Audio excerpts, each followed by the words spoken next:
3. Good evening. This is Animal on Control. Welcome to the voice chat.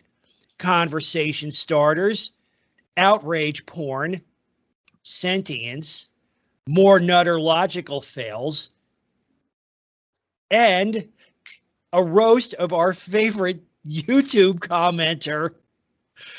Joining me tonight, I have Joe, Animal Abuse in Hungary, Alien Drone, and Mr. Johnson. Mr. Johnson, welcome to the chat. It's your first time on. Hi, thank you for having me. Sure. Hey, since it's your first time on, why don't you tell us a little bit about yourself and what interests you in this space?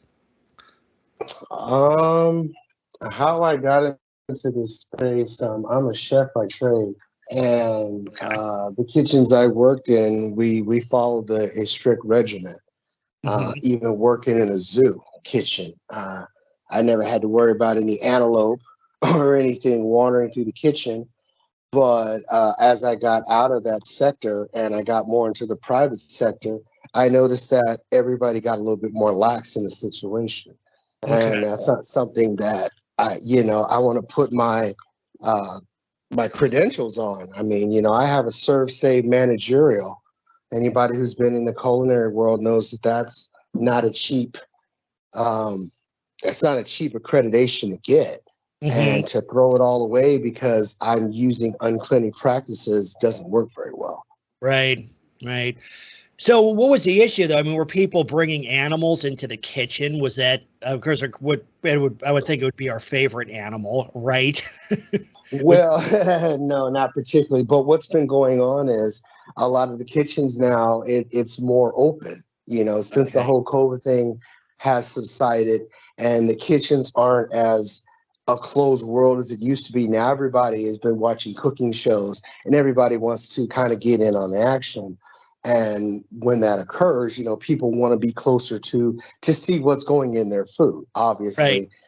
And with that open space, people are just bringing their dogs in the restaurant. Okay. Yeah. And there's a big sign on there that says service animals only. And these people are literally bringing their pets in. Yep. And I'm a little allergic to them, so I'll start scratching and itching and sneezing. I'll be like, okay, I took my allergy pills. What's going on? So then I'm on red alert. The first time I noticed this chick and the new dog everybody's been buying are Frenchies. So she's got a Frenchie in her backpack, and it's on her chest. And she's at the bar area that's literally 6 feet from the counter. Oh. And I'm all like, hold on a second. That's not kosher. And so I brought it up to management and they kind of just gave me the jerk off sign. So I said, okay, cool. Let me show you what I'm going to do. A friend of mine who I'm trying to get in this space, who got me on this space, because I didn't know this platform existed, because I've always been kind of a closet phobia about my dislike about dogs and the way people kind of just think that they're more human than they are. Yep. I contacted the health department. Next thing I know, we all get a company-wide email stating that unless it's a service animal, it's not allowed in the restaurant. The health department came in and they don't play. So California, if you bring the health department in, they will get in on it. Yep.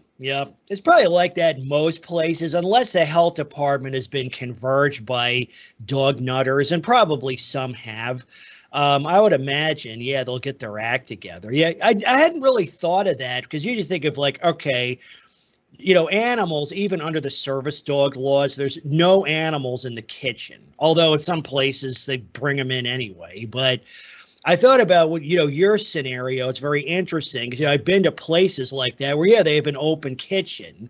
Or even think about say a sushi bar. They're making sushi 2 feet away from you, right? So if somebody at the bar has a dog, that dog is shedding and stinking and puking and jumping up on the counter, and it's really unsanitary. That's an interesting story. I never thought. Well, good for you. Good for reporting it. Because unfortunately, that's what it takes. And not just in this space, but often everything has to go to the most extreme point. They can't just say, really, dogs in restaurants, they don't really belong there. And you don't have to be a dog hater to come to that conclusion. But the thing is like, oh no, yeah, they have more right to go to Outback than you do, you two-legged peon. Yeah, well, that's what it's turned into. And the other things I've been noticing that it all depends on your state. And I've just been, anytime I can get a platform and put my 2 cents in, I let everybody know, if you could just check with your health department. As long as there's a place where they have food that is open. Now, if they have anything that is exposed to the environment, like ready-made foods, cut melons, anything like that, bread, open bread, if that stuff is open and exposed, then no animal could be in there, because pet dander can follow. Yep. I've listened to plenty of these podcasts. I listened to IHD. I listened to yours before I got involved in it. And I mean, the statistics don't lie. If they want to talk about science and all that other stuff, okay, well, 200 to 300 feet from your home is surrounded with animal feces and urine. I don't want you bringing that into my mouth. Yeah. You know? Yeah. I mean, and there's dogs everywhere. Yep. Yep. Yeah, I know. I mean, that was the biggest problem with the ADA was, and you could probably, I'm not a constitutional scholar, but you could probably argue it's unconstitutional. Because like I said, I mean, just like your local and state health departments, or like local and state health departments all over the country was, they passed laws, I mean, probably 100 years ago, saying that, there's no animals in any establishment that sells or serves food, right? Conversation over. But in the 90s, the feds came in and says, well, if it's a service dog, you got to let them in. And you think that, true service dogs, I mean, to the extent that you could argue if any of them are legit, but the legit disabled person who spent 20 grand to train the dog, those people are very, very rare. Like, seriously, you might see, even in your job, maybe one a year. Okay, you're not going to have 4 or 5 in the restaurant at the same time. But again, the problem is yes, they lay down that rule that you got to allow these dogs, but there's no proofing system. It's all done in the honor system. All they got to say is, service dog, and they're in. I was actually on the Reddits today, and the debates wasn't really a debate. But, the arguments were going back and forth, and I said, really, nobody needs a service dog. If they ever did, they certainly don't now. And somebody replied, I said, even though I agree with you, it's a really unpopular decision. And I said, I don't know if it's unpopular so much as it's politically incorrect, because, if you make statements like that, even if you're making just a perfectly legitimate public health case for it, well, you're an ableist. You hate handicapped people. Oh, and you're one of those dog haters that's a spawn of Hitler and Satan. So, it's tough to get traction on that. But the rules are the rules. With these. So what are they doing now? If somebody shows up with a dog, do they ask them the 2 questions, or I mean, they should, but.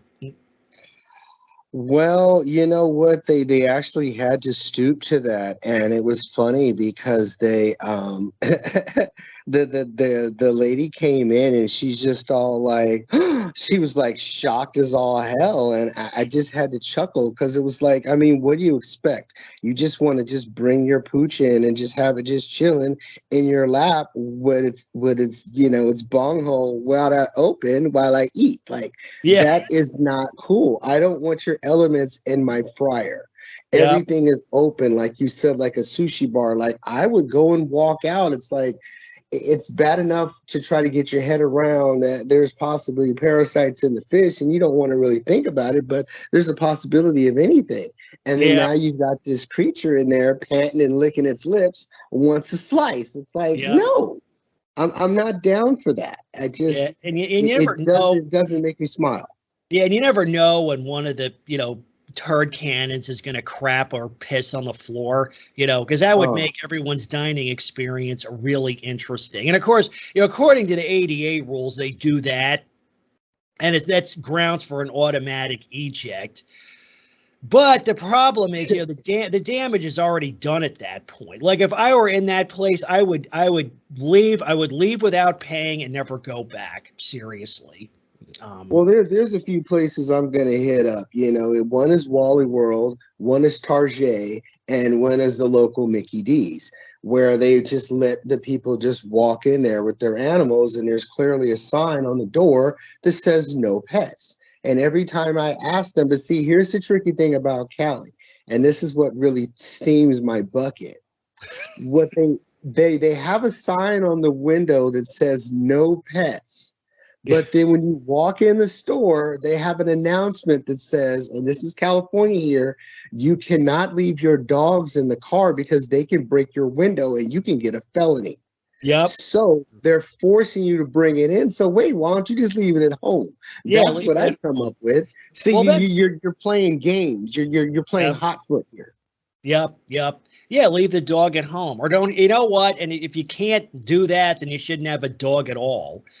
Yeah, because one of the underlying assumption is that everybody has an absolute unconditional right to have a dog, and they don't. It's a privilege, and it's predicated on the person's keeping it in a humane and socially responsible way. And all these dog people, they flunk at both of those at an epic rate. So, well, good for you. I'm glad you got the health department involved, and that's what it takes. Sometimes even one person pushing back can make a difference. So it's good. Good. So I want to move on to a couple of other topics. One thing, Joe, that roast of our favorite YouTube commenter was classic. It was hysterical. Everybody should check it out. Animal Abuse in Hungary did a roast of Terry Francis, and it's epic. It's so funny. You there? Yeah. Yeah, I'm there. Yeah. So first of all, hello to everybody, and hey, Joe. Good to be here again. And my pleasure. And I had great fun making that video. I can say that. Probably more fun than Terry ever had in his life. But yeah. I mean, he's an easy target. I mean, let's the funny thing is like that. Yeah, he's an easy. Actually, some folks have said they think Terry might be a she. We don't want to misgender anybody.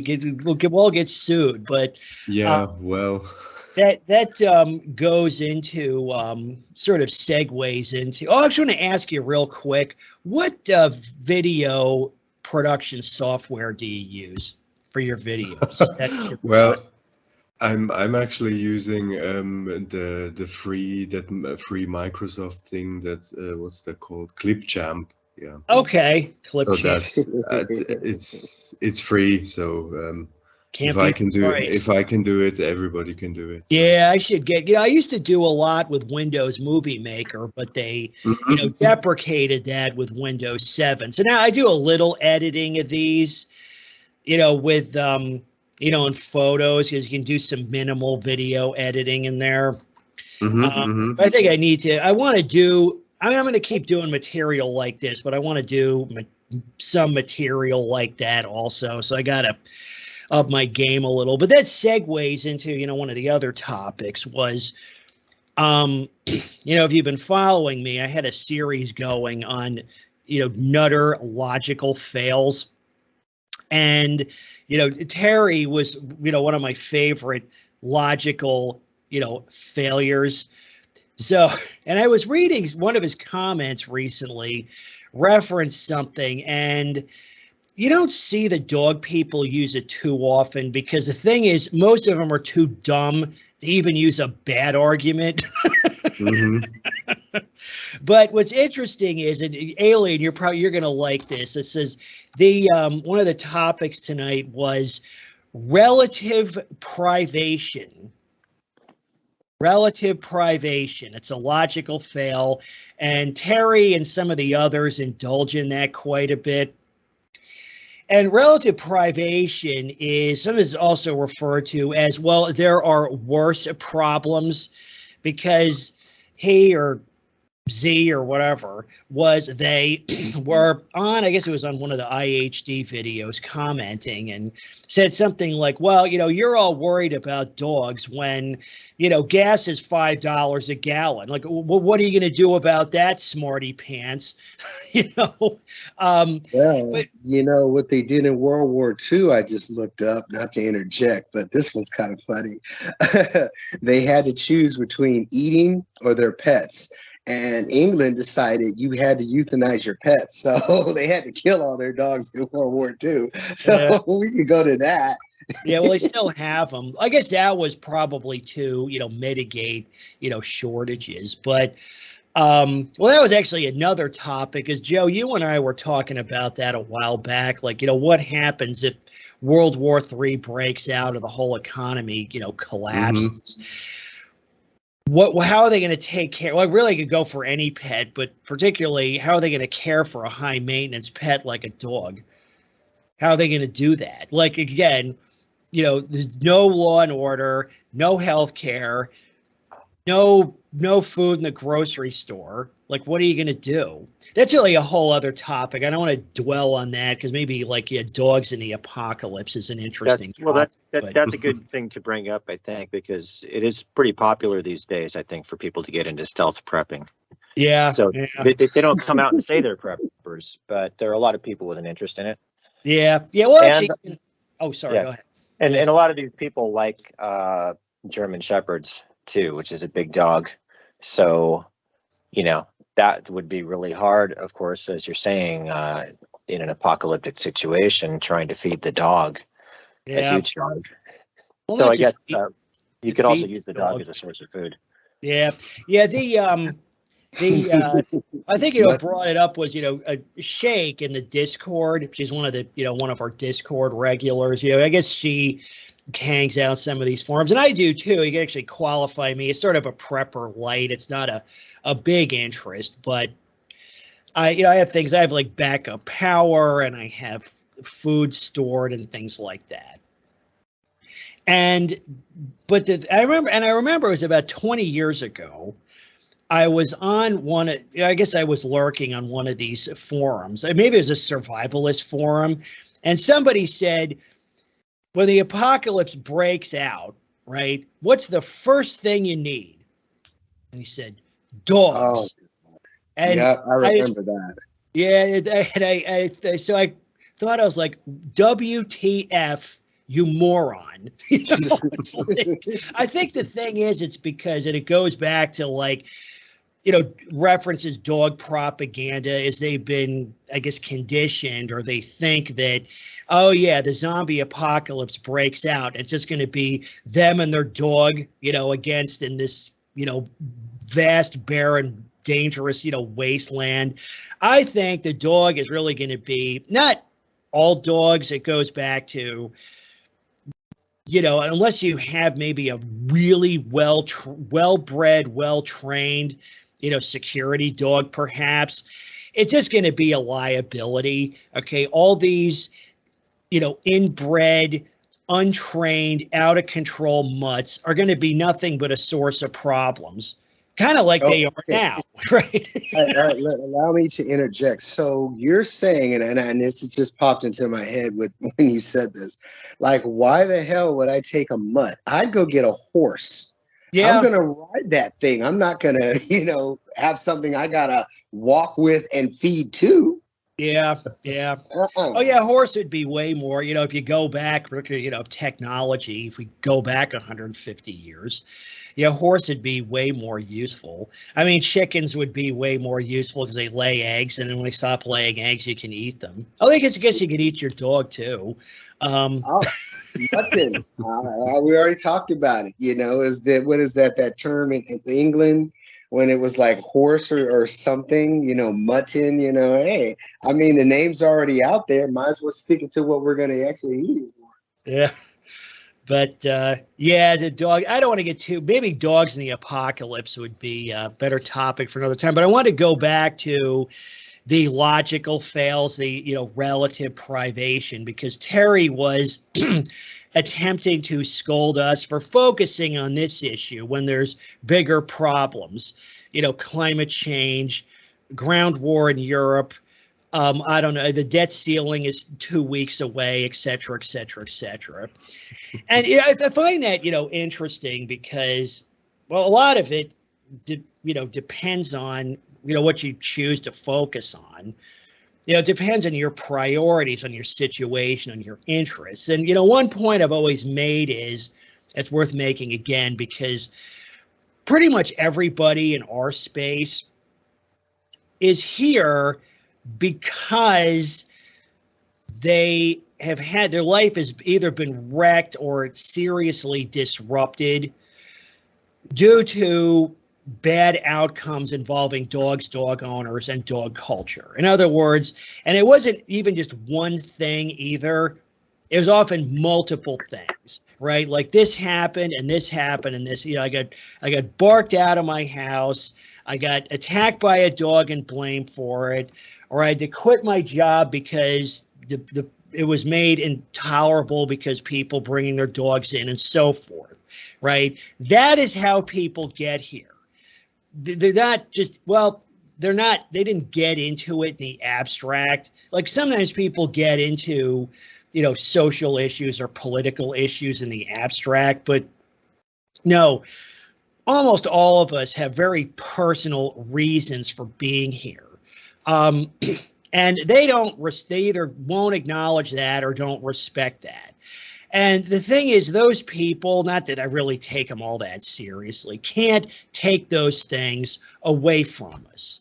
Like, you're never going to convince me that dogs in society are not an issue or something that nobody should worry about. They're a big issue. And one reason I pursue this and interest is that, when I got into the space, I realized that this is a very profound social and political problem that doesn't get a lot of airtime. It's not like abortion or drugs or guns or taxes or anything like that. It gets very little airtime. Everybody just, everybody loves Fido. Fido's good, but there's a lot of problems out there. But so anyway, they're saying, you got better things to worry about. It's like, and I know they're going to listen. It's like, hey, Terry, don't you have better things to do than troll our comments sections? Why don't you go solve world hunger or cure cancer? How about you do that? Or even better, why don't you try to raise the standards for dog ownership so we don't have all these problems? How about that? But the thing is, they never do anything. It's never them. It's always somebody else who screwed up or should have done something different or needs to do something different. So I wanted to always pro-reactive. Why is it shouldn't be proactive? Yeah. Well, you're right, proactive, because like in your case, really we should go back to, I tried to get a letter writing campaign started on modifying the ADA, and it didn't really go anywhere. Although I didn't push it that hard. Maybe I should try to pedal it more spaces, because I found actually it's something like that. I've done things like that in the past and gotten results, but really the change I was proposing or asking for was to install a proofing system for service dogs. We essentially make it a permitted activity. So, if you want to take your dog into a place where it's, typically prohibited, you would have to present some kind of license or permit, right, to do so. Just like you need a license for everything else. Why not that? But yeah, that didn't go anywhere. Really, it should just be vacated. I think that even the folks with legit service dogs are being scammed. There's so many better ways to, mitigate the problem than dragging a stink beast everywhere. You know what I'm saying? It's a little overboard. Like my buddies and I, we've kind of likened it to like drugs. Like they're drug addict. Like you got to take your drug everywhere with you. Yeah, it's the new cigarette. It's like, a new cigarette. We've talked about that a few times. Actually, I almost wish, like, you know what, kick the mutts out and bring the smokers back. I'm not saying I necessarily want that, but I think that would be an improvement. Because at least the smokers won't, you know, bite you or crap on the floor or whatever. But that's what it was. Yeah, they're Was like, housebroken. we got rid of the, I think most smokers are housebroken. You know, they got rid of the smokers, but then they brought the mutts in. So it's out of the frying pan into the fire.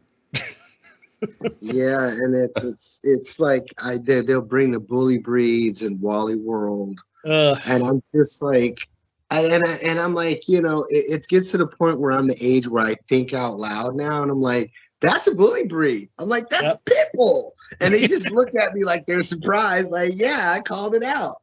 Yeah. It's like, get that shit out of here. Yeah, with a service pit bull. Well, you know, a service pit bull is a guaranteed fake. Guaranteed. There is no way that dog has been successfully trained to do anything useful. No way. No way. God. Guaranteed fake. The problem is, like, if you don't, you know, respect service pit bulls, you're racist. Right? Because, you know, pit bulls. That one we'd have to cover another time, because I think that one just that one chills me to the bone when they say that. Yeah. Racist. For a dog, are you kidding me? They're not human. Well, you know, it's interesting because, well, a lot of people think of them that way. They're sort of a, you know, if they're not human, they're persons. So they're essentially non-human persons in a sense, or they may think of them as humans. But the thing is that I guess in their mental framework, the racist, their bigoted claims make sense, because if a dog is a person, then discriminating against a dog by its looks is bigotry. I mean, I agree with you. I mean, I don't believe that, but that's what some of them just use it cynically because they know that calling somebody racist is a good way to BTFO them. But I think that many of them actually believe that. You know, they believe that dogs should have the same or more rights than humans do. You know, and they do in some cases, but you know what? I collect diecast too. I cannot throw my toy Porsche on the ground, drop some water on it, and hope it blows up to a full-size car either. Yeah. I mean, if you think your dog is a person, I mean, I'm kind of aloof on that one. Yeah. Yeah, but that's, well, you know, they call them, you know, I think the fur kid oh God, it's so started, I think it started as a joke, but I think they've internalized that. They believe that too. You know, they claim the world is even worse. But yeah, that's an interesting, I mean, I've discussed that many times. But what's happened is yeah, they've the dog nutters, pit nutters, but dog nutters generally too, they've injected intersectionality into this.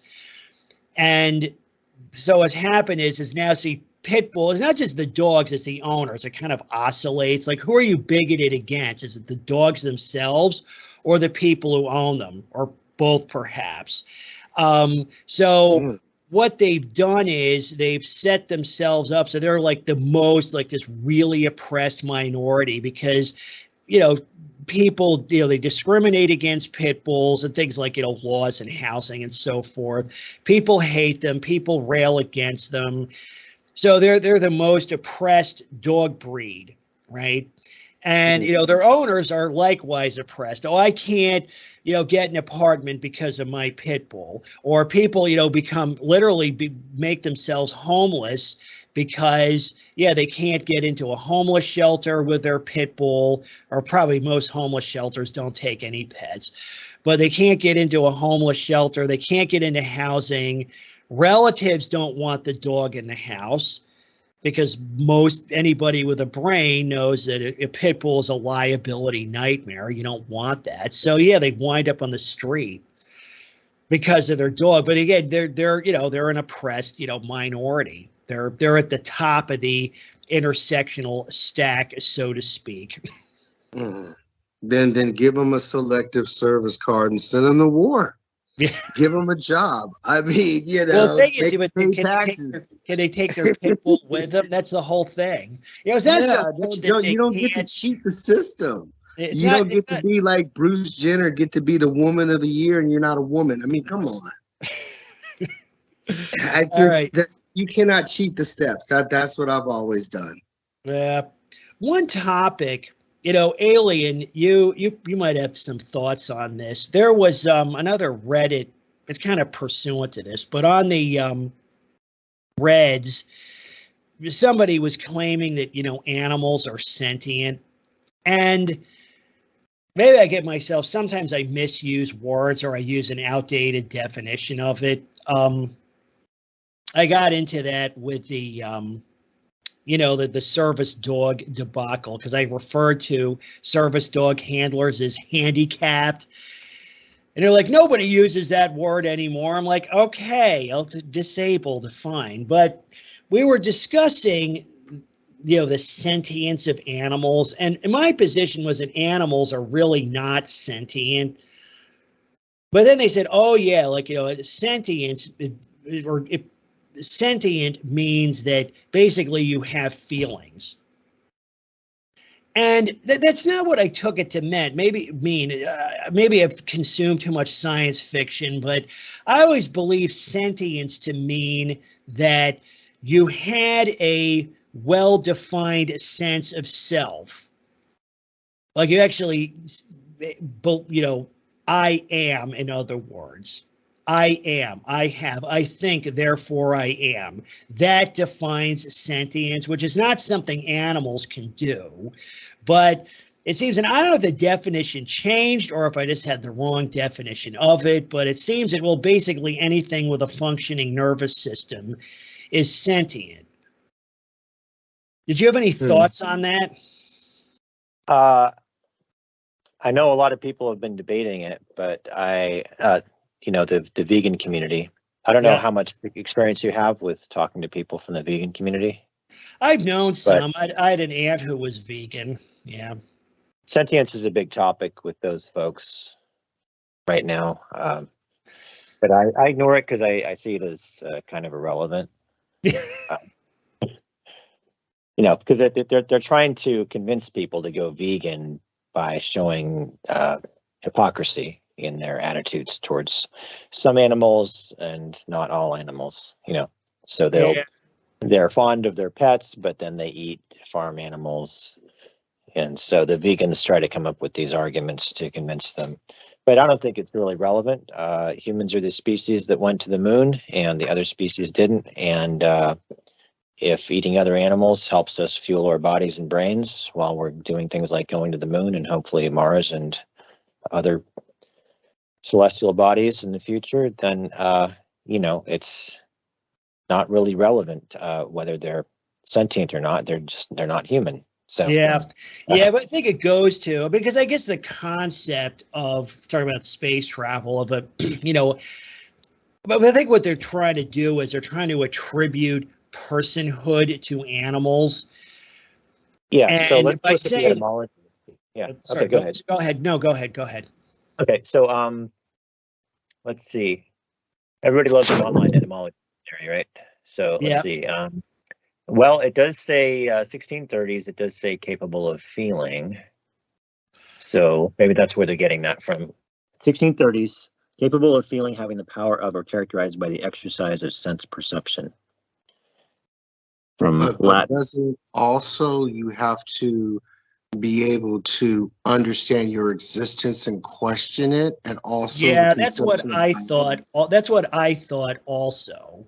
Yeah, they sense cannot. Things. I mean, hell, probably, insects could be sentient if that's the definition. They can sense light. Yeah, I always thought it was like you said, Johnson. I mean, I always thought, it was having a well-defined sense of self. I think, therefore I am. Maybe just using it improperly, or like I said, maybe I read too much science fiction. I don't know. No, you were. That's kind of along the line that they wrote it on, from what I thought too. Yeah, that was my understanding. Because they're saying, they argue. We'll probably go back into back on topic, like dogs. Oh, dogs are super sentient.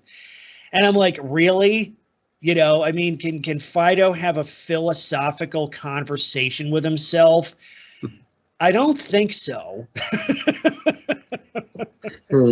Far from it. But it goes back, actually, you go back to talk about like vegans and animals and hypocrisy and stuff. Like, okay, is a vegetarian who doesn't eat Brussels sprouts a hypocrite?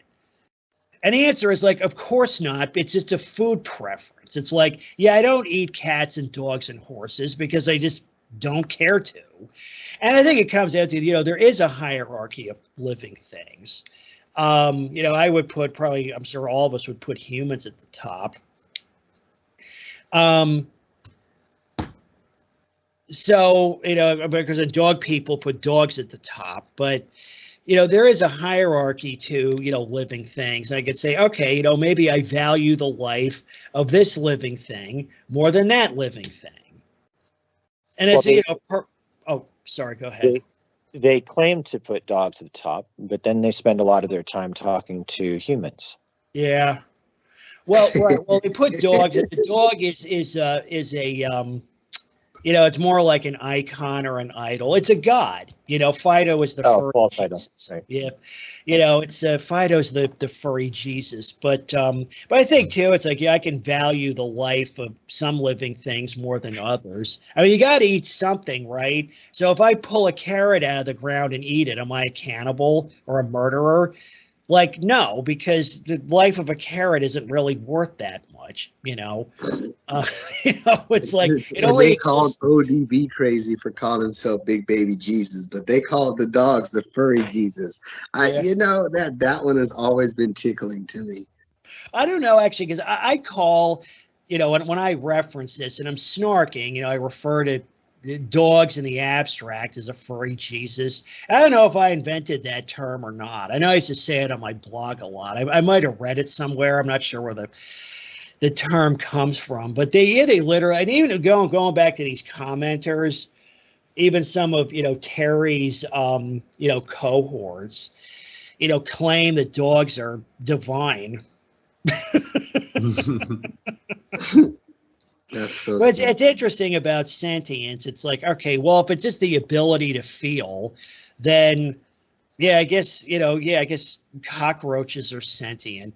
So maybe that's not the right. Maybe I should use cognition instead. But what's interesting though is they claim dogs are like super sentient, but that's like saying, well, yeah, dogs have a functioning nervous system. It's like, so what? That doesn't mean he gets to go out to eat with the fur parents. Oh my God. Well, there's a new one going around since that Coco movie. My younger brother said something that dogs are spirit animals. I'm like, oh my God, here we go. I was like, is Disney going to pump us up with anything else? Next it's going to say like a light comes out of its rectum, and all of a sudden everyone's going to be squeezing its butt to see if a light comes out of it. I mean, come on now. Yeah, well, I mean, probably to many of them probably do think the sun shines out of Fido's ass.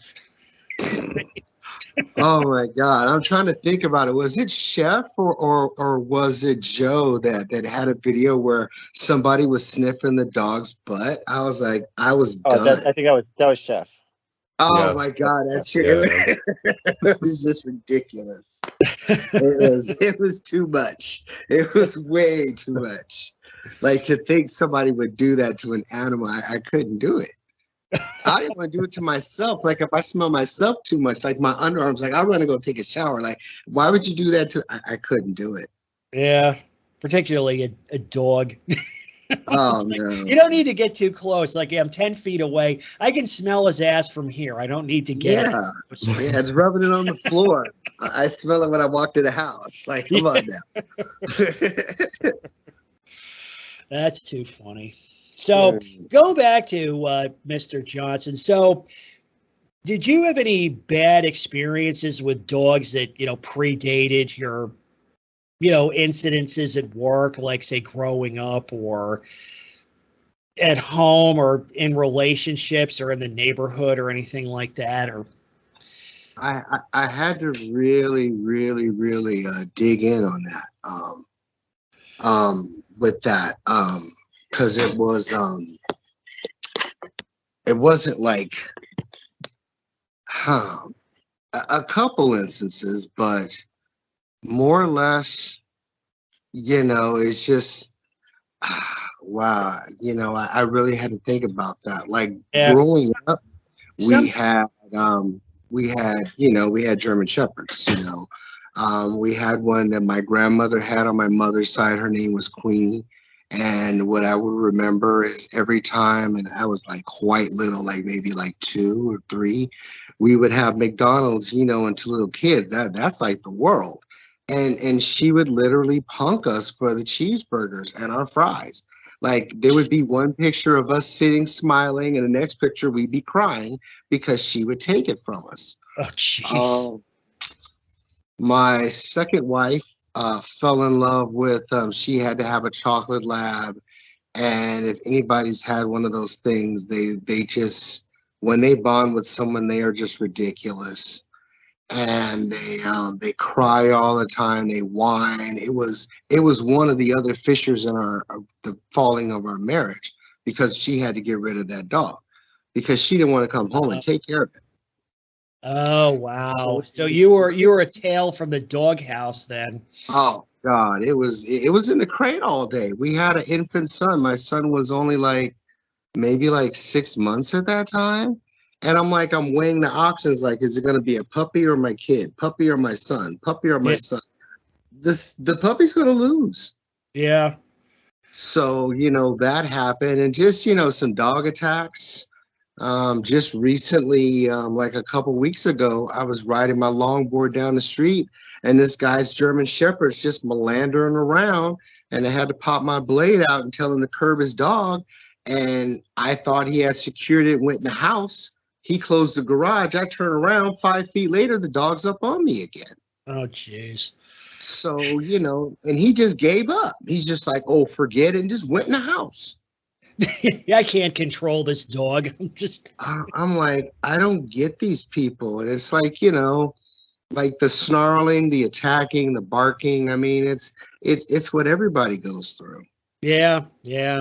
Neighborhood sounds like a dog kennel at feeding time. Joe knows what all that's about. How is it going there? Is it I guess it's probably same old, I guess. I know you put up a video with a sound recording. It's like, yeah, I've heard that before. Yeah. It's there's not too much new to report, actually. It's just it's always the same, if you're just surrounded by 30 or 40 of these things, then you always have 3 or 4 of them at the same time. Oh, jeez. Going at it. And then as soon as 2 or 3 of them stop, then you just have others that start, and it's just I mean, the serenade of mutts. Yeah. It's but apparently that's how they communicate. So right. It's always. Oh no, that's nature. That's the one. That's exactly. What's it's nature? Like I like birds in the wind. I don't want to hear no mutt. Yeah, about as natural as a jackhammer or a chainsaw. Yeah, and jackhammers and chainsaws are actually useful. Yeah, that's what you have. You have this nonstop chorus of mutts. I hope you're able to get out of there soon. That's terrible. Because I think too is really barking is the worst, because I mean the reason we're in this space is it's not so much okay, fine, these people have kind of a gross habit, but whatever. People have all kinds of gross habits. How people choose to live is really none of my business. But it becomes my business when they impose that on me and other people. Then it becomes our business. And I think the number one way they impose themselves on others is with the noise pollution, because you can't get away from it anywhere. Yeah. You can't get away. Actually, and I could say that my across the street neighbors, I guess the chat I had was at least temporarily effective. I haven't really heard much. I heard barking for like on and off for maybe a minute or so. And I looked out the window just in time to see them let him back in. So they've been better about it. You know, hopefully I nipped it in the bud. But the thing is, too, is that, and this changes you. Right. You're never going to be the same again, because even if you maybe move to a private island by yourself, you're going to be like, what if there's a shipwreck and a dog swims here and starts barking, you know, because you're always on edge. You know, it's PTSD, and not just from the dealing with the dog itself, but the dog owners. I was thinking about the clowns that live across the street next door to you. People like that are so punchable. You know, they really are. You know, I guess you hope eventually they'll get theirs, but it's terrible. We'll see. How do you go? Because a lot of people listening, you know, are in a situation like that. Like, how do you cope? Well, that's a good question, actually. I mean, I just try to leave the house as much as possible, because I mean, I think I told you, I think in the first chat that I have this habit now to actually go to church, because that's just the only place where you basically have a chance for like at least half an hour without barking. And so I actually, I mean, I go there a lot, and we also have a public library. And I use, like, during winter, I used to go there a lot. But it's actually not really my favorite place, because, you know, I mean, you can probably guess what happened someday. The Mutts arrived there too. So, and the funny thing was that there was a woman with a like a large, I don't know, it was a golden retriever or I don't care. And the funny thing was that you didn't hear even a sound from the dog, but she just kept talking to the dog all the time as if it was a person. Oh, and she was just absolutely. I mean, first I didn't see her because she was like around the corner. I just heard her talking, and I thought she was actually talking to a child or to some other person. Wait, hold on a second. This was in the church? No, that was in the public library here. Oh my God, I was about to have a stroke. Okay, go on. Yeah, no.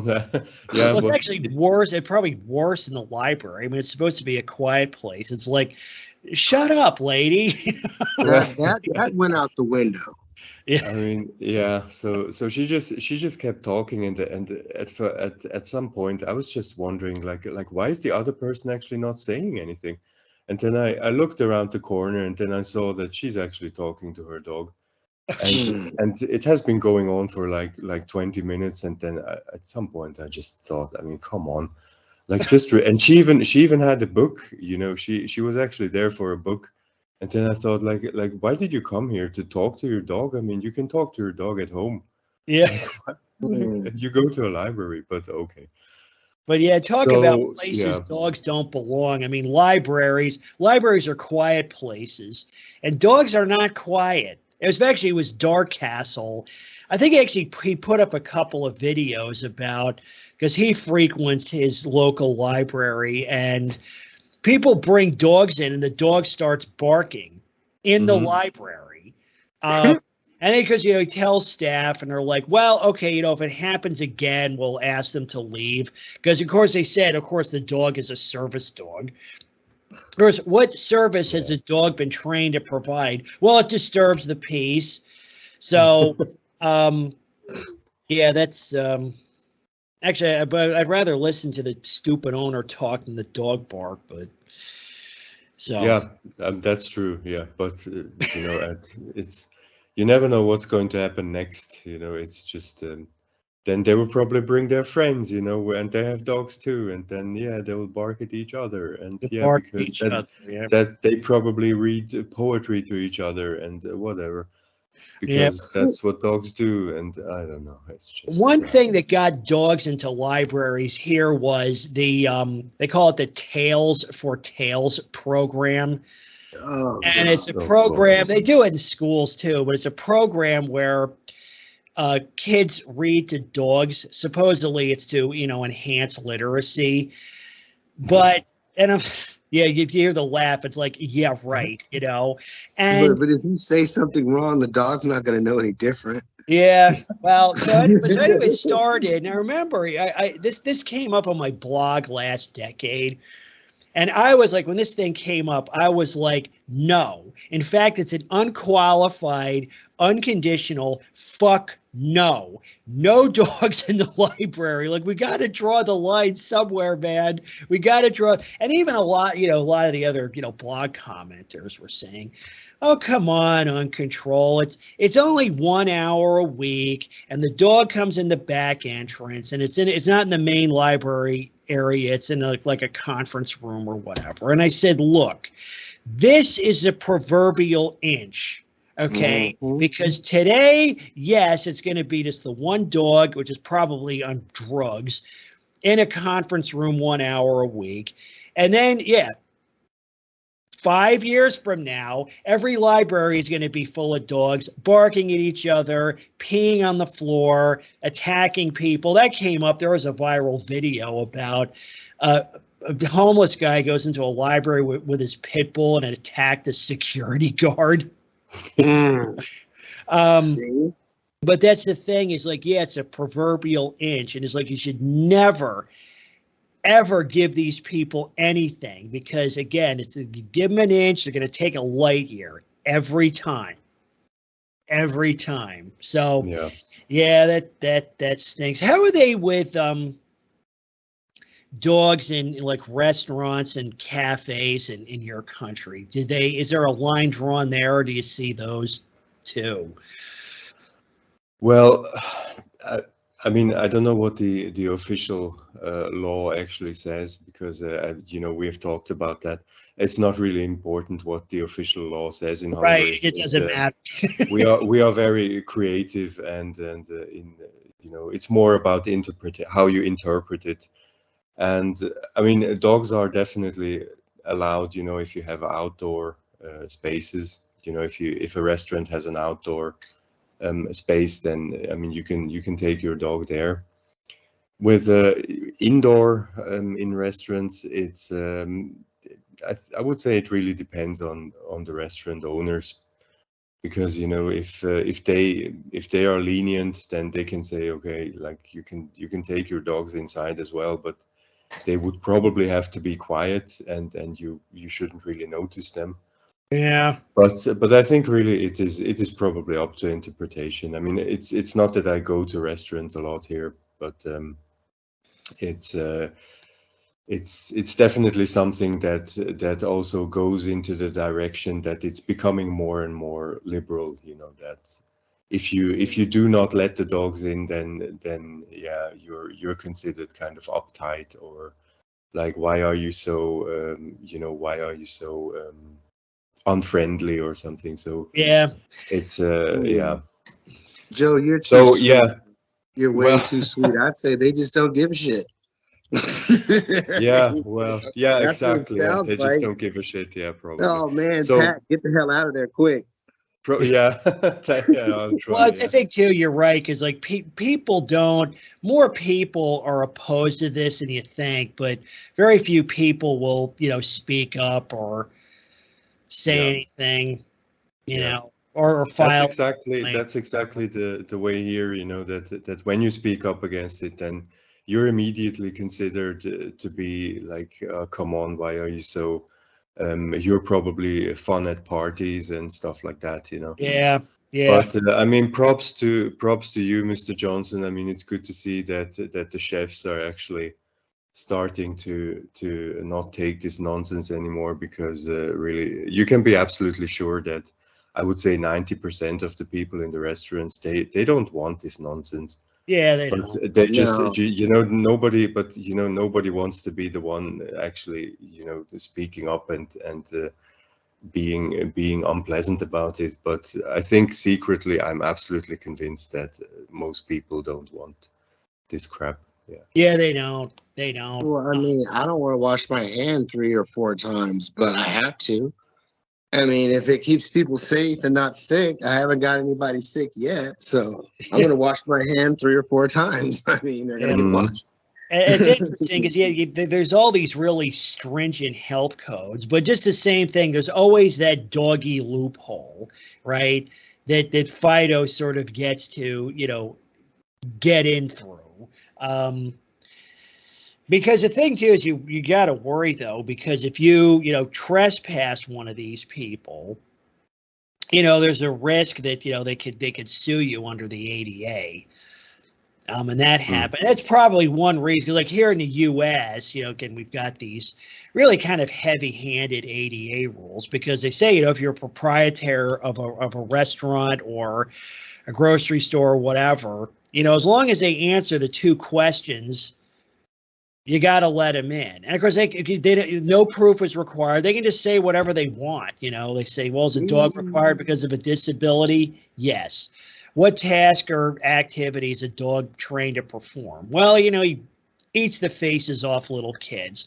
Okay. Well, see, that's where Cali, not to interject, that's where Cali, we have a loophole. We have a right to refuse service. Oh. Really, even to handicap people or there I go again with the arcane terms.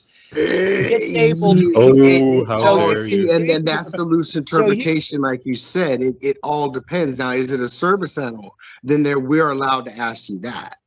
Yeah. Because there's been some court cases where they tried that here in California, where the girl tried to go to the fair and it was a puppy. Yeah. And it's like, no, that's not a service animal. And the cop asked her, can it go to the bathroom? And she's all like, well, it's a service animal. He's like, well, if it cannot go to the bathroom, it's not potty trained. I cannot let you in here. Yeah. And then she tried to sue and she lost. So California, it's a lot rougher out here. But it all depends. Like I said, then they could say, well, it was in the car. Well, it's a restaurant. Yeah. I remember that case. Well, the thing with her was she was just a bad liar. If she'd answered the questions correctly, they would have had to let her in, at least until it, pooped on the ground. But again, like I said, at that point, the damage is already done. So, but that's by intelligence. Yeah, but that's the problem is that, and talking about like lawsuits, it's like you say, okay, she sued and lost, but you're familiar with the term, the process is the punishment. So, if you trespass them, kick them out, they sue you. So now, you got to hire a lawyer and there's all these pleadings and you got to go to court and you got to invest a lot of time and a lot of money and it stresses the hell. I know I prosecuted 2 lawsuits, none in this space, but in other spaces. And it just drains the life out of you. So okay, so you get sued and they lose, but the thing is like, it probably took a year off your life. Really, the thing is they should not have standing to sue in the first place. That's what needs to happen. Because, I have sympathy for people who don't want to put themselves through that. It's a really bad situation. And it's all due to, everybody has to, dogs and dog owners can do no wrong. They're perfect, right? So they believe. Well, everything's somebody else's fault. Right? So one other topic I wanted to get into, I remember Alien, I guess you and I were on, we were talking about self-defense against dogs. And it came up, it talked about laws being, lopsided and, favoring dogs and dog owners over the rest of us. Was like, for example, in my state, you have stand your ground and castle doctrine laws that protect you if you use lethal force against a fellow human being. Right. So if some nut job in a hockey mask and chainsaw crashes through your bedroom window at 2 a.m. and you shoot him, you've got that castle doctrine, stand your ground, affirmative defenses, right? So, you're protected from not just criminal prosecution, but civil prosecution also. But upon doing some, due diligence, I found out that there actually is no statutory authorization to shoot a dog that's attacking you or someone else. So what that means is that it's actually easier to shoot a human and get away with it than a dog, at least in some circumstances, which is like totally ridiculous. But though, again, dog people, they've agitated for this regime. And I brought that up because, like we discussed, I guess, a few weeks ago, a lot of dog people, like non-pit bull dog people, are starting to gun up or arm themselves against pit bulls because their dog is, it's like throwing a chunk of bloody meat in a shark tank. That pit bull sees you walk your, whatever, your beagle, that pit bull is going to be all over that dog and probably you too. But then it gets into, it's like, okay, can you shoot the dog that's attacking your dog? And I think pretty much everywhere the answer is no, or at least there's no statutory authorization for it. But one thing I wanted to get into, because I stumbled on this, this web page, and actually I've been to this site. It's dogbitelaw.com. Hold on, I'm going to share. And where's my Skype? No, I don't want to go there. I want to go here, and I want to share screen. So I want to, bring up this here. And actually, I love the title of this article. Let me know when you can see this. Can you see it? Yeah, I can see it. Okay. Yeah. So it says, well, make a choice, animal control or animal uncontrol. Well, that's where I got the handle from because, well, first when I got into this space, like I got to come up with a good handle. But that's what we used to call in the neighborhood. That's what we called animal control. Because it's like, okay, we've got murder mutts attacking people, killing other pets, knocking over trash cans, barking all the time. And you call them and they're like, well, there's, nothing we can do. Or we'll give them a warning. It's like it gave them a warning the last time. Like, what are you warning them of? Another warning? So as it came up, so I'd say, hey, did you call animal uncontrol? So that's what we started calling them, right? But this is a really good page. And actually, I'm familiar with, this is Ken Phillips. He's a dog bite attorney in California. He has a YouTube page. He has this site here.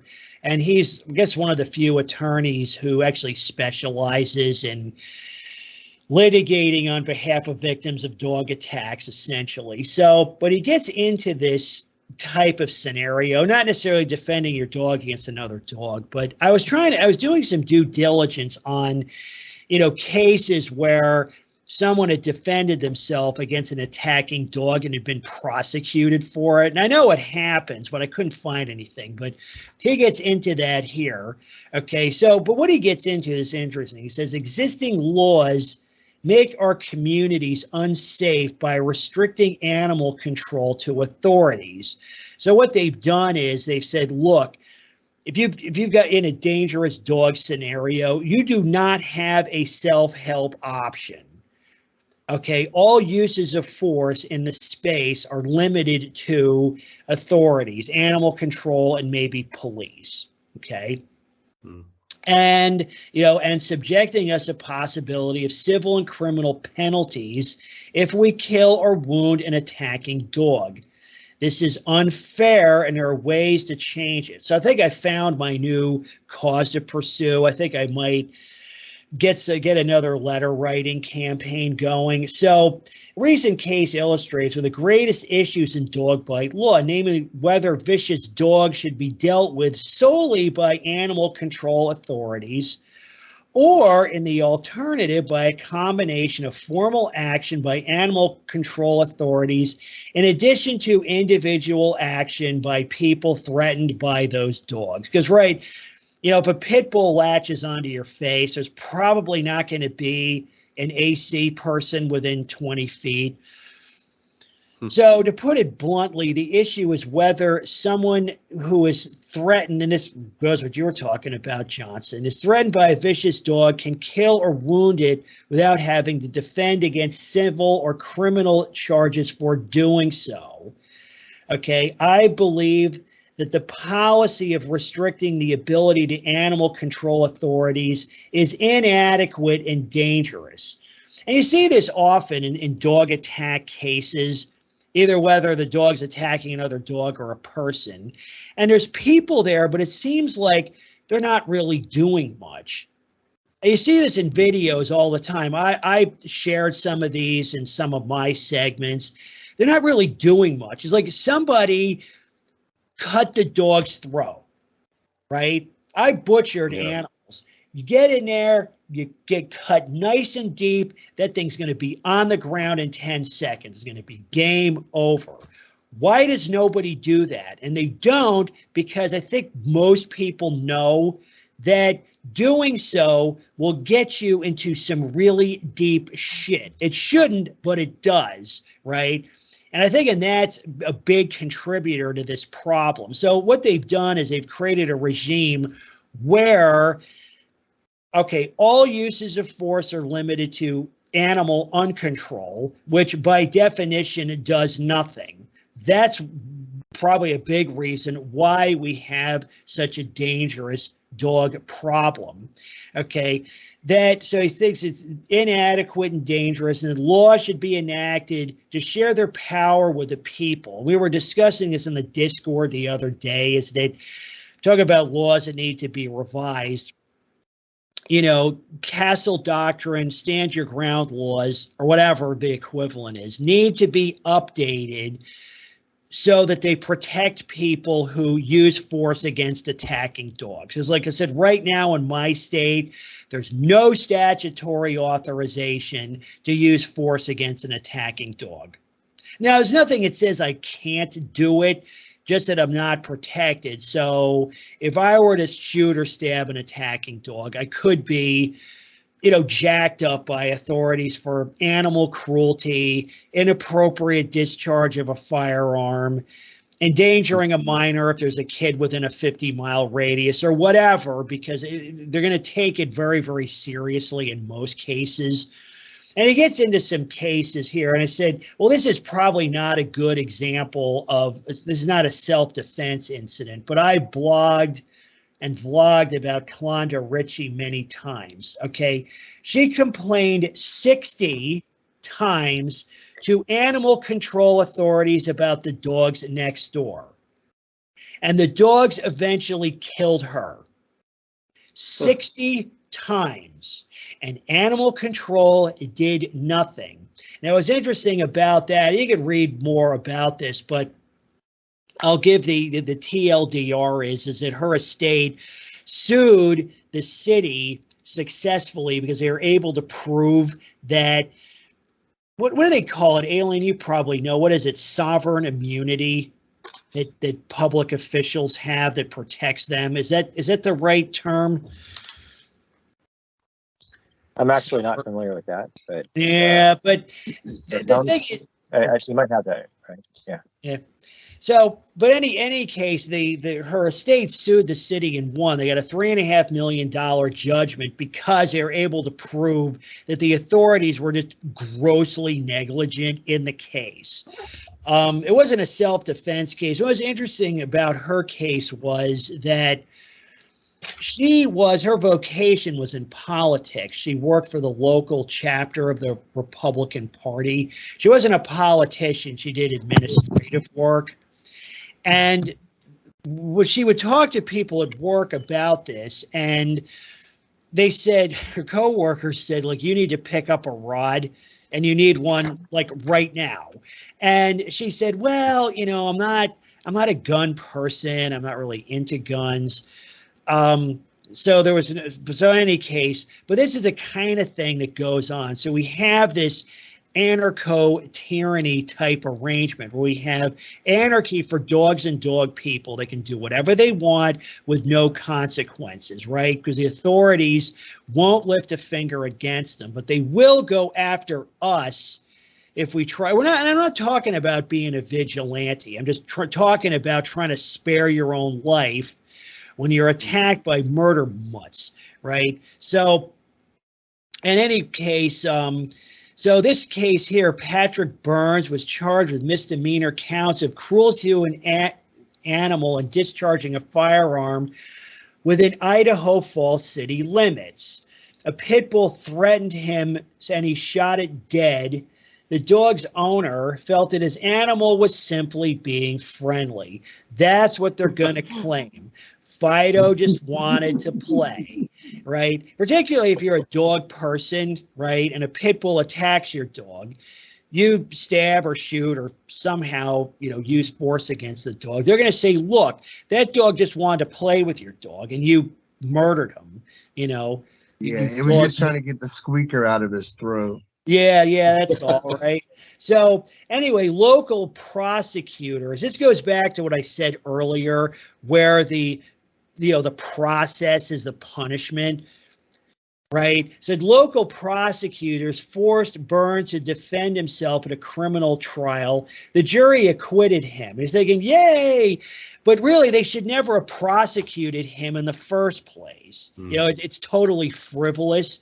But, given that there's no statutory protection for what he did, yeah, they were able to. It's like, okay, let's just throw this against the wall, see what sticks. Let's burn this evil, dog-hating Nazi. He probably listens to I Hate Dogs and animal control videos all day, right? He's a monster. So common sense prevailed, but goes back even same thing with the, service dog laws. It's like, yeah, if you have a restaurant, somebody brings a shit beast in and you trespass them, they can sue you anyway. And if you go through and it turns out, yeah, the dog was a fake, well, guess what? You just wasted a year of your life in court and probably thousands or tens of thousands of dollars. So it says, in my 25 years of handling dog bite cases, I received a number of messages from anguished parents, veterans, and others who dealt with attacking dogs purely out of self-defense, but then were prosecuted for it. This is a good one. One father was facing revocation of his license to practice psychology because he shot the neighbor's pit bull when it entered his backyard to attack his daughter a second time. A second time. Why the blue fuck was this dog even still alive? But it goes back to, it's like, yeah, this is the worst of the worst because authorities refuse to confront this problem. All they do is go after us if we try to protect ourselves. So it says 1 year after it attacked her and disfigured her. Think about that. Is that justice? It's a fucking dog, people. So there's another one. A veteran faced animal cruelty charges for killing a pit bull that repeatedly attacked him in his wheelchair, biting through the wheels and destroying it. Okay. In all of these cases, the people are charged with crimes had repeatedly called animal control about the threats to their lives without getting the help they needed. So you get no help from authorities and your self-help rights are taken. It's an abomination. Okay. He goes in, he says, being forced by our laws to live on a street with vicious dogs and irresponsible owners is nothing short of tyranny and cannot be tolerated. Well, unfortunately, it is tolerated.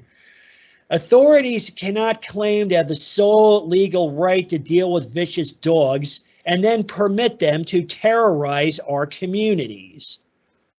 Every animal control department should be held liable for the consequences of allowing vicious dogs to exist in the jurisdictions. Yeah, that's going to be a tough one. It's a little known fact goes into authorities cannot be held responsible for failing to protect a person unless there's a specific law stating so, or the authorities increase the person's risk after establishing a special relationship with him or her that promised such protections. I guess if you've been complaining about it, they're like, don't worry, we got you. Like, don't worry about it. So in any case, there's really two things that need to be done here. One is the authorities need to up their game. We need to change laws. We need to hold, these authorities accountable for enforcing those laws. We need to, drain the swamp, particularly of repeat offenders. And we also need our self-defense rights back. Okay, nobody should go to jail for stabbing or shooting or beating a dog that's attacking them. A dog, like we was talking about earlier, it's not a person with rights. You shouldn't have the same controversy you have with these, stand your ground or castle doctrine laws. And I understand where the controversy is. It's like, you just shot a person, dude. Not to say that it was wrong, but it's a very serious matter. Pretty if you shoot a pit bull, pit bulls are like a dime a dozen. They're just going to go out and get another one. Who cares, right? It's not a person with rights. Its life has no value. It's not contributing anything useful. So, I think that really all, at large, particularly any large dog that's off leash, off property should be treated as a varmint. Just like, say, hogs are here. Just treat him as a varmint. And too, it's like, okay, if the state wants you to buy a hunting tag for them, it's like, okay, I'll get the tag. But it goes on, so it's like, so it says, okay, we need that certain aspects of animal control are a mandatory duty of the jurisdiction which shall be subject to liability for negligence. Really holding public officials accountable is very, very different, okay? With no limitation on plaintiffs or other remedies. They're just going to claim they can't be everywhere at once, which is true. There should be another law stating the person who reasonably believes that he or another person to be threatened by a dog shall have the right to kill or wound it and shall not be subject to civil or criminal liability or doing so. Okay, so this is really here. We need to, I don't know if we need a new laws, we need to revise, castle doctrine, stand your ground, or whatever self-defense laws, exist in the jurisdiction to include this, because the fact is that, our streets are swarming with murder mutts, and really nothing's going to change that in the short term. People are saying, oh yeah, ban pit bulls. What pit bull? Okay, unless it involves like immediately culling all of them, it's not really going to make the streets safer in the short term. There's still going to be pit bulls everywhere. So I think as long as anybody's allowed to own a dog over about 20 pounds, this needs to be part of, this needs to be part of the statutes. We need statutory protection in these cases. Okay, I think this goes back to what I was saying before about how we need something like the Sierra Club, and we need various flavors of of radicals as well. And hopefully those different parties not talking to each other. Yeah. So that Sierra Club can, or the whatever you'd call it, the Milquetoast group is going to be perceived as not associated with the radicals at all. But at the same time, the radicals are going to be doing crazy stuff with glue and other things. Yeah. Yeah. And getting media attention, basically, they're the ones doing the street theater and things like that. The problem, I hear what you're saying. I mean, I think it worked in that space. I mean, one thing too, in terms of proposals, like I just said, proposing, like, say, okay, all at-large dogs are just declared varmints. That's a pretty radical proposal, given the current zeitgeist. I mean, it's like way over the top.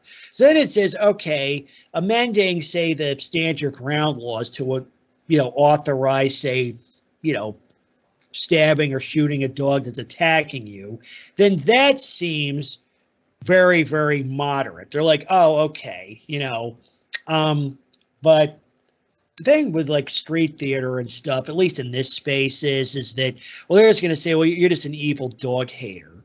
You know, you're the spawn of Hitler. Maybe not. You know, I mean, I don't know what form would that street theater take. I mean, could I, like, I don't know, cut off a dog's head and use it as a hood ornament and drive around?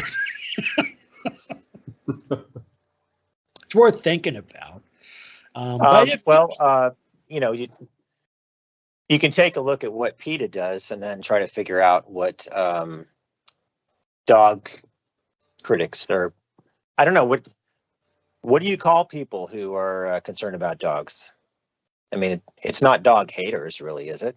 No, not really. I mean, you don't have to be a dog hater to realize that there's a lot of problems in this space and things need to change. You know, to figure to come out against, you know, at least the worst aspects of it, like these legal double standards, like what we just covered here. This is an outrage. This is literal anarcho-tyranny. This is a dystopian arrangement. But you don't necessarily have to hate dogs to appreciate that. So you call them, yeah, it's a good question. I mean, that's why I called myself Animal Uncontrol. It's another, well, there's a lot of reasons I did it. One was, yeah, it's a catchy handle. Another reason is at least when I got into the space at the time, it's like, and anything that even smacked of disliking dogs was totally intolerable. And actually, I'll say that the Overton window has shifted a little bit in our direction. But the other thing is yeah, it's not, the animals themselves really aren't that interesting to me. I mean, I'm not crazy about them. I would never have one, but really, the problem is it's really what we are is we're anti-corruption, really, because that's what this is. You know, this is corruption of our legal and political system by, you know, a certain group of people. Yeah, you were pointing out before, I think, that it's legal to shoot wild animals, but then not legal in defense of you or someone else. Yeah, you can. Like a lot of, like, for example, like poaching laws, like say if you're attacked by a bear. Yeah. And the thing is, you know, bears are protected wildlife. Like you can only hunt in season, and you need a bear tag issued by the state wildlife board and so forth. Until it threatens your life. Yeah. Right, until it threatens your life. Because they say, yeah, if you shoot a bear that's attacking you, yeah, that you have statutory protections there, but none for a dog. Probably a dog is the only animal where you don't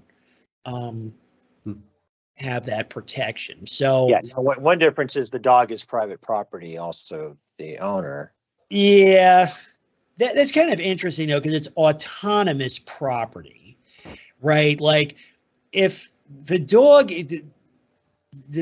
is off property running around, say it's trespassing in someone else's property, it's then someone else's land or space, then like how would you qualify that?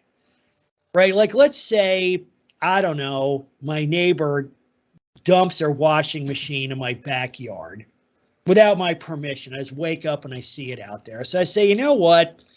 I haven't exercised my trigger finger for a while, so I'm going to go put some holes in that, right?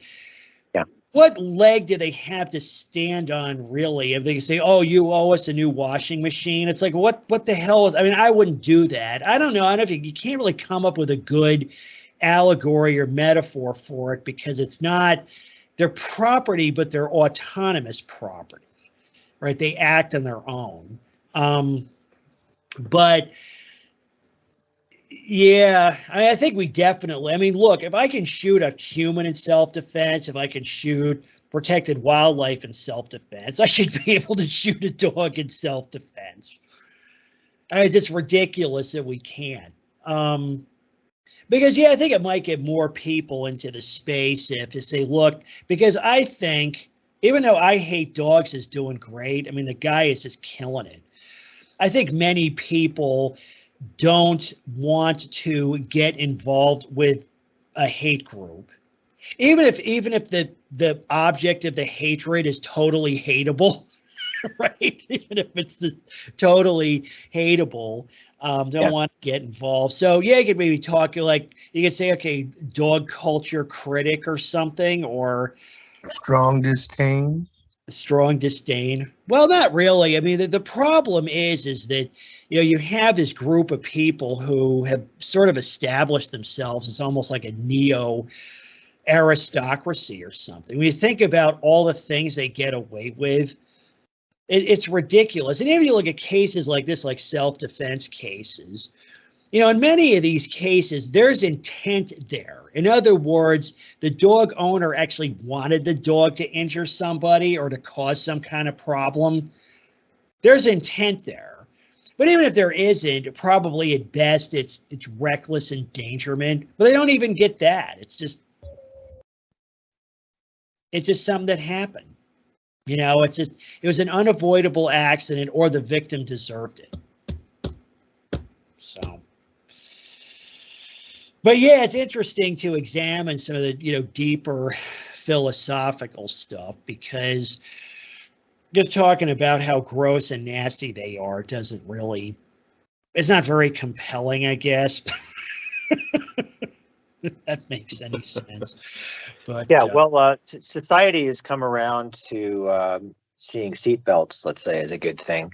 Yeah, it took decades of talking about the pros and cons of wearing seatbelts, and I think, you know, if we do have a milquetoast organization, one thing it can do is talk about the pros and cons of owning a dog, and you know what you're actually talking about getting into when you're talking about adopting a dog or buying a dog. Yeah, you have to devote a decade or more of your life to this animal, and it's going to be expensive in terms of it's going to make it hard to find a place to live if you're a renter. If you have a house, it's going to be devaluing your house. Yep. And then your car. If you're going to be one of those dog owners who takes your dog everywhere, then your car isn't really going to be worth anything anymore, because no one's going to want to buy it if you had your dog in it. Yeah, but see, the fact that you get to kill your neighbor and get away with it makes all that totally worth it.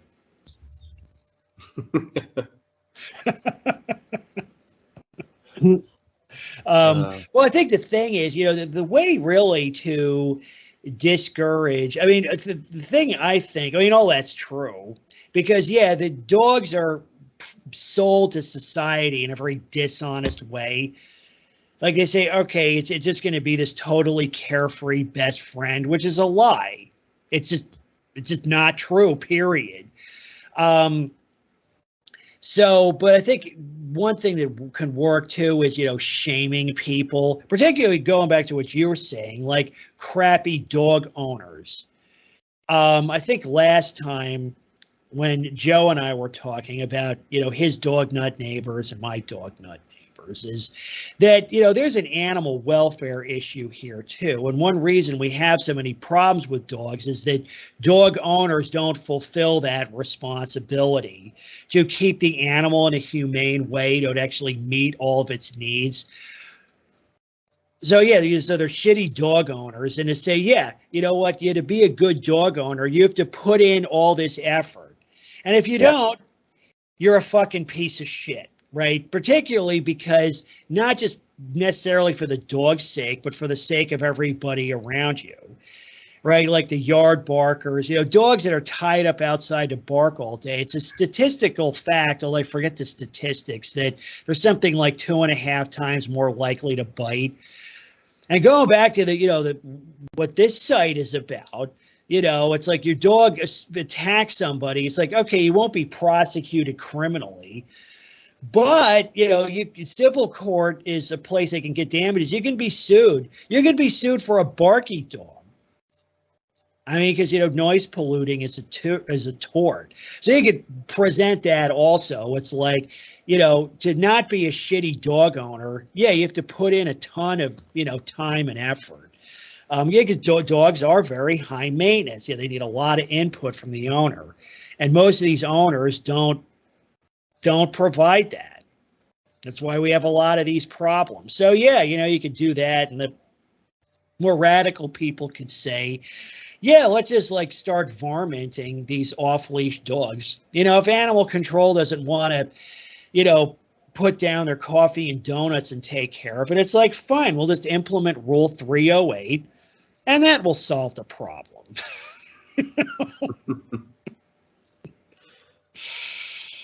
Yeah. Tough issue. Tough issue.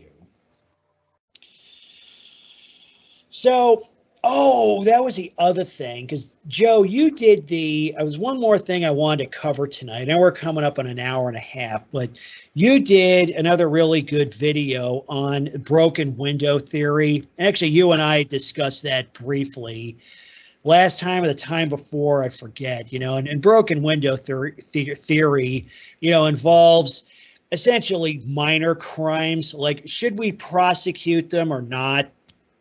And you have a lot of broken window type crimes in the dog space, like the barking, dog attacks with minor injury, dog trespass, and dog crap everywhere, and all that stuff. And it's a really interesting topic, and it's definitely on topic in this space because dog people, proverbially speaking, are allowed to break every window in creation, again, proverbially speaking, with zero consequences.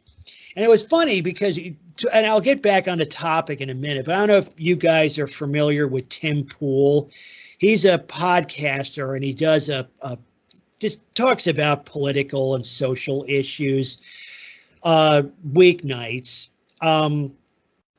And he was discussing the same, he wasn't talking about dogs, it wasn't in that framework, he was talking about broken windows, you know, policies and theories and so forth. The topic under consideration was a breakdown of law and order in many American cities. And they came up with a broken, because now they've moved, well, they're not prosecuting shoplifting or graffiti or crapping on the sidewalk or harassing people or whatever. But he brought up the point, like in New York City, you know, they used to, in the 70s, they had a big crime wave there. It was one of the most dangerous cities in the country. But the policy was yeah, they didn't police these proverbial broken windows. Like, for example, somebody jumping the turnstile on the subway, you know, basically, you know, not paying the fare. And the attitude was, I said, look, it doesn't really matter that much. It's not a major crime. We, you know, the authorities have better things to do. We're just going to go after, you know, rapists and murderers and so forth. We're going to go after the, quote, real criminals. But then when Giuliani came in, he said, no, the new policy is you are going to prosecute those things. Okay, somebody jumps a turnstile, you arrest them. And what they found was, among other things, we're just using that as an example. Now, of course, you know, jumping the turnstile, you could argue, just at a superficial level, that's worth going after because people need to pay their fares. The subway system needs those fares to keep operating. And the problem is, like, one guy jumps the turnstile and nothing happens. Everybody thinks, well, what the hell? I'll jump the turnstile too, right? Why should I pay if he doesn't have to? So that takes care of that problem, but it actually does more good than that, because what they found was, you know, they had a huge drop in these more serious crimes like rapes and like murders. Because you think about, okay, why did that guy jump the turnstile? Was he just trying to evade the fare? No, he was on his way to rape or murder somebody. So when you go after those people, it works in many ways and many levels. When you get back on topic with, say, you know, these dog problems, you know, many of these really bad outcomes, you talk about, you know, the Kalanda Ritchie case, are preceded by all kinds of, bad behavior on the part of the dog and the dog owner that weren't addressed. Because they say, okay, the neighbor's pit bulls were in your yard, they were barking at you, they killed your cat, they, popped the tires in your car, but really it's no big deal. It's like, look, you didn't get killed, so who cares, right? But then 2 weeks later, the dog kills the person, right? So if there'd been the intervention earlier, like if they'd policed that, quote, broken window, the really bad outcome would have been averted. So that's why I think that going after these minor offenders is important. And first of all, you take like barking. Barking is a bad enough issue in itself. I mean, look, if you deprive someone of sleep for long enough, they die. So yeah, barking's a problem. Not only that, but that barking closely correlates with other problems caused by dogs, like dog attacks. They very closely correlate.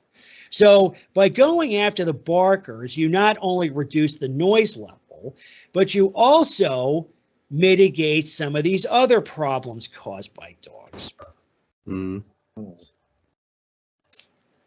Awful love of months. That's wonderful.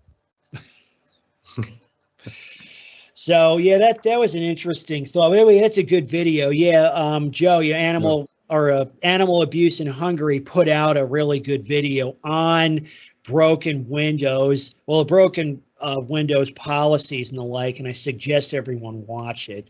And then finish off with a roast of Terry Francis.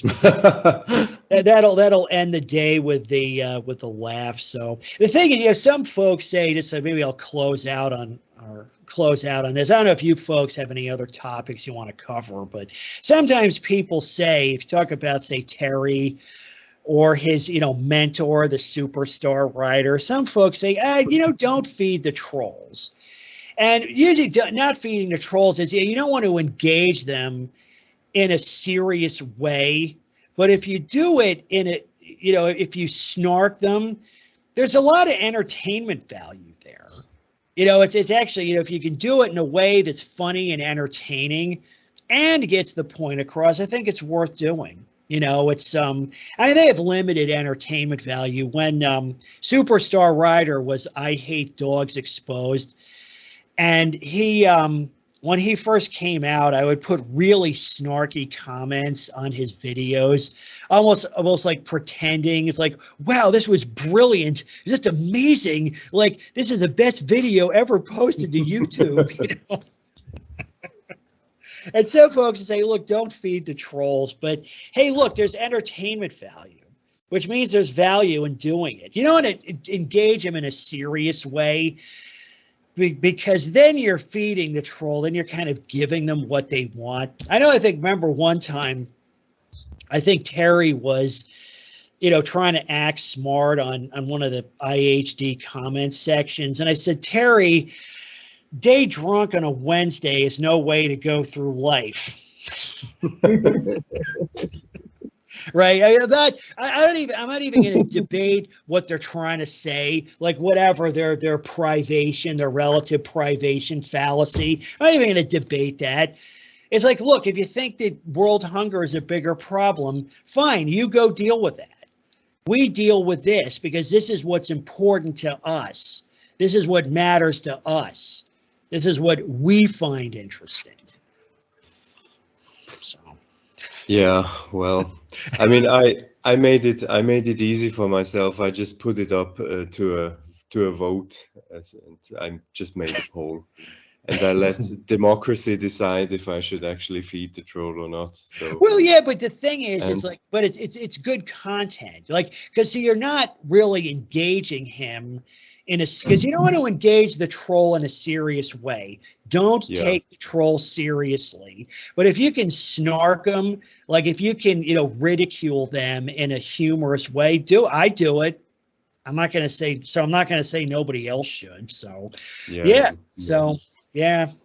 I mean, I actually gave him a chance in the comments, to actually be decent. And I kind of offered him that you know, he can stay on my channel and he can leave his comments there, and but you know, he just would have to be decent, you know, and not being an asshole.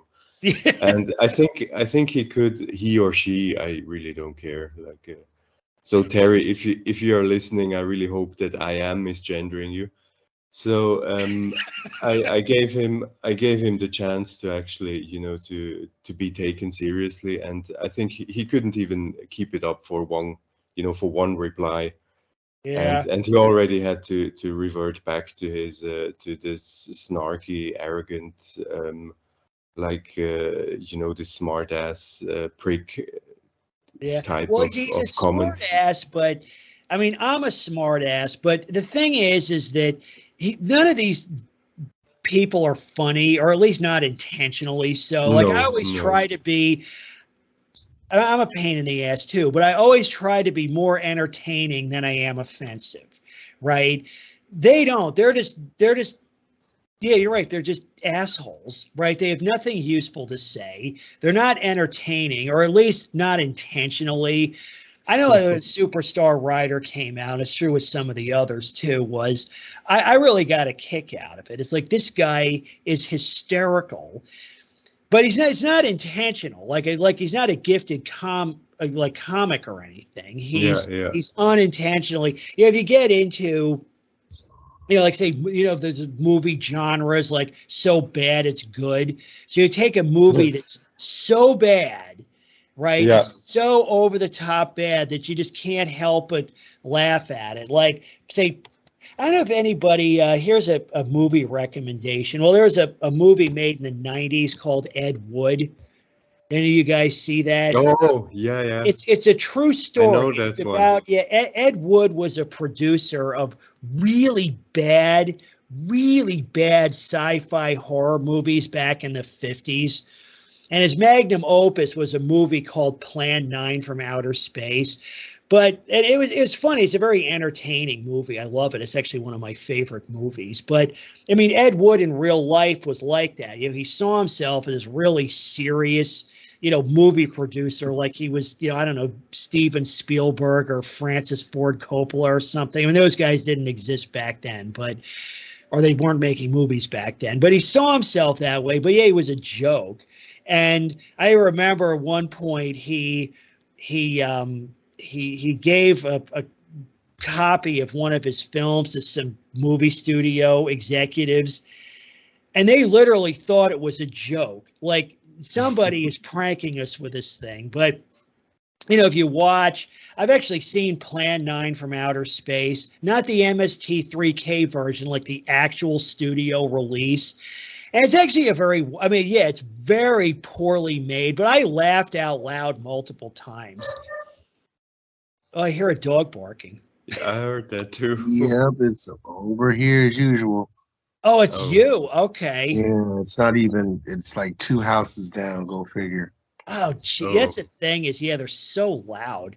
It's unreal. Yeah, they don't care. They don't. Well, maybe at some point we'll figure out a way to make them care. But anyway, going back to the trolls, it's like, they're, you know, like Superstar Writer and some of these other folks, they're unintentionally hilarious, and it creates an opportunity to, you know, generate some entertainment value. So do it.